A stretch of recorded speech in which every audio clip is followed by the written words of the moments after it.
Sous l'œil aguerri d'un chorégraphe, ces jeunes femmes et hommes prennent un cours de défilé.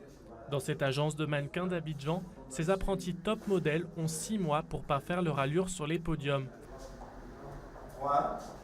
Ils payent leur formation 23 € par mois, un investissement pour leur permettre, avec un peu de chance, d'en faire plus tard leur métier. Aujourd'hui, avec toute cette apothéose, cette révolution qu'il y a autour de la mode africaine, tu as des mannequins qui ont 2-3 shows le mois. Quand on sait qu'elles sont payées au-dessus du SMIC, donc ça veut dire que quoi? Ça veut dire qu'elles sont payées même 2 fois plus le mois qu'un citoyen lambda. Cet ancien mannequin a fondé son agence en Côte d'Ivoire après avoir fait ses armes à Londres, où elle a notamment défilé pour Chanel. Tous les ans, elle organise à Abidjan les trophées du mannequinat africain pour professionnaliser son métier en Afrique. Le secteur est en pleine expansion. Un top modèle reconnu peut gagner entre 150 et 300 € par créateur.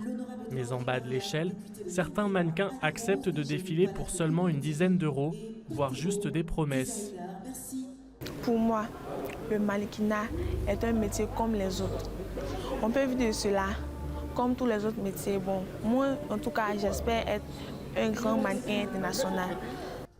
Outre les risques d'arnaque, les professionnels africains du secteur veulent aussi relever un autre défi, celui des mensurations ultra minces imposées par les défilés de haute couture occidentale. On a commencé à s'aligner sur les critères physiques et de beauté européens. Quand vous regardez bien, les mannequins, elles sont très minces, elles sont filiformes. Quand tu vois que la femme africaine en général est très arrondie, donc ça veut dire que c'est dans un souci justement de répondre au marché international qu'on fait une sélection sur cette base de données.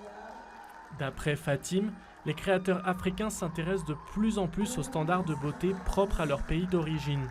À l'avenir, elle espère ainsi voir des mannequins plus en chair sur les podiums.